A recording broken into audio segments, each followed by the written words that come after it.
शिष्यवृत्ती परीक्षा आणि आपण पाहणार आहोत इंग्रजी विषयातला प्रीपोजिशन, अतिशय महत्त्वाचा व्याकरणातला घटक.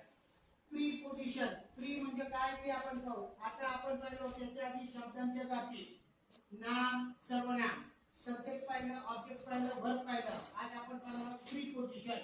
प्रीपोजिशन म्हणजे काय? प्री म्हणजे आधी आणि पोजिशन म्हणजे ठिकाण. आधी म्हणजे कशाच्या आधी? एक तर नाम किंवा सर्वनाम. नाम आणि सर्वनाम आपण पाहिलं, नाउन अँड प्रोनाउन याच्या आधी जे आहे त्याला म्हणतात प्रीपोजिशन. उदाहरणार्थ सांगतो, and, by, between, in, on. Example, he lives diet at a pretty college.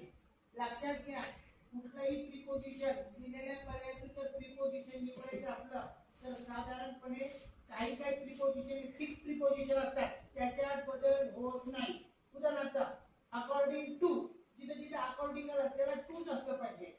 परंतु on, upon, under, in, between, of, from, between, by, in, at असं वेगवेगळे जर असले तर ते अर्थाच्या दृष्टीने त्या ठिकाणी कोणती चपखल बसतात ती निवडायचं.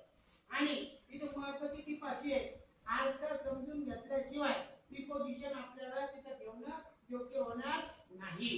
तर असे तुम्ही हे व्हिडिओ पुन्हा पुन्हा पाहू शकता आणि आपल्या चॅनलला तुम्ही लाईक करा, कमेंट करा, म्हणजे आपण अशाच पद्धतीची व्हिडिओ आपण टाकू. आणि निश्चितपणे तुम्हाला येणाऱ्या शिष्यवृत्ती परीक्षेमध्ये उज्ज्वल यशाची मी ईश्वर चरणी कामना करतो. तुम्हाला शुभेच्छा देतो आणि तुर्तास रजा देतो.